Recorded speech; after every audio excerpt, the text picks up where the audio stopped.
राधे राधे दोस्तों, अश्विन माह के कृष्ण पक्ष में आने वाली एकादशी को इंदिरा एकादशी कहते हैं। हिंदू धर्म में एकादशी का बहुत अधिक महत्व होता है। इंदिरा एकादशी में शालिग्राम की मुख्य रूप से पूजा की जाती है। श्राद्ध के महीने में आने वाली इस एकादशी को करने से पितृदोष से मुक्ति मिलती है।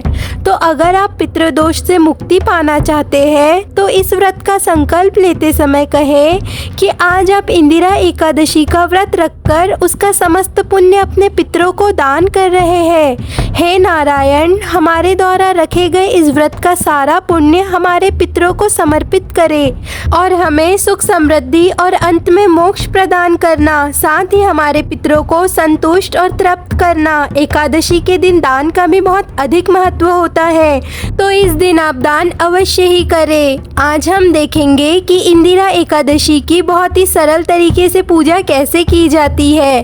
तो इंदिरा एकादशी पूजा के लिए चौकी लगा लीजिए। आप चाहे तो अपने घर के मंदिर में भी पूजा कर सकते हैं या चौकी लगाकर पूजा कर सकते हैं। फिर चौकी पर पीले रंग का वस्त्र बिछा ले। इसके बाद फूलों का आसन देकर नारायण की फोटो को विराजमान कर लीजिए।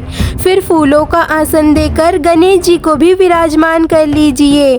फिर देसी घी या तिल के तेल का दीपक लगा लीजिए। आपके पास लड्डू गोपाल का विग्रह है तो आप उन्हें भी एक थाली पर रखें और साथ ही शालिग्राम को भी थाली पर रखना है।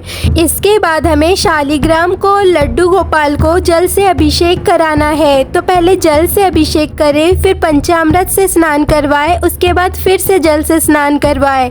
इस तरह 3 बार स्नान हो जाएगा।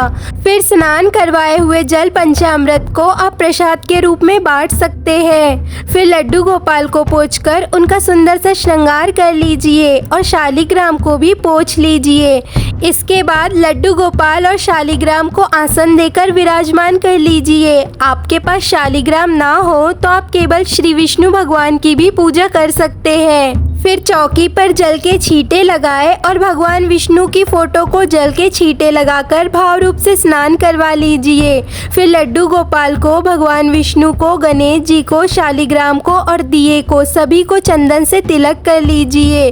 फिर हमें अक्षत की जगह तिल समर्पित करना है, क्योंकि एकादशी में चावल का बिल्कुल भी प्रयोग नहीं किया जाता है। दिए में भी थोड़े से तिल जरूर डालें, क्योंकि दिए में जितने तिल चटकते हैं उतने ही हमारे पापों का नाश होता है। फिर सभी को वस्त्र स्वरूप कलावा समर्पित कीजिए। गणेश जी और शालिग्राम को जनेऊ समर्पित कीजिए। फिर सभी को इत्र लगाना है। इसके बाद फूल समर्पित करें। फिर तुलसी दल समर्पित करें। गणेश जी को तुलसी समर्पित नहीं करना है। इसके बाद हमें भोग लगाना है। तो इंदिरा एकादशी में तिल और गुड़ का भोग लगाया जाता है, तो तिल गुड़ का भोग समर्पित कीजिए। साथ ही ऋतु फल भी समर्पित करें और जल समर्पित करें। सभी भोग में तुलसी अवश्य ही डालें। तुलसी के बिना श्री हरि भोग स्वीकार नहीं करते हैं। और तुलसी आपको एकादशी के एक दिन पहले दशमी तिथि को ही तोड़कर रख लेना है। एकादशी के दिन तुलसी नहीं तोड़ी जाती है। और गणेश जी को अलग से भोग लगाएं, क्योंकि गणेश जी के भोग में तुलसी नहीं डाली जाती है। फिर यथासंभव दक्षिणा समर्पित करें। इसके बाद हमें व्रत कथा सुनना है, तो एक लोटे में जल रख ले और हाथ में थोड़े से फूल रख लीजिए। खाली हाथ कथा नहीं सुनी जाती है। कथा पूर्ण हो जाने पर हाथ में रखे फूल को श्री हरि के चरणों में अर्पित कर दीजिए। फिर धूप दीप दिखाकर आरती कर लीजिए और हाथ जोड़कर पूजा में रही कमियों के लिए क्षमा याचना कर लीजिए और अपनी मनोकामनाओं को पूर्ण करने के लिए भगवान से प्रार्थना कीजिए।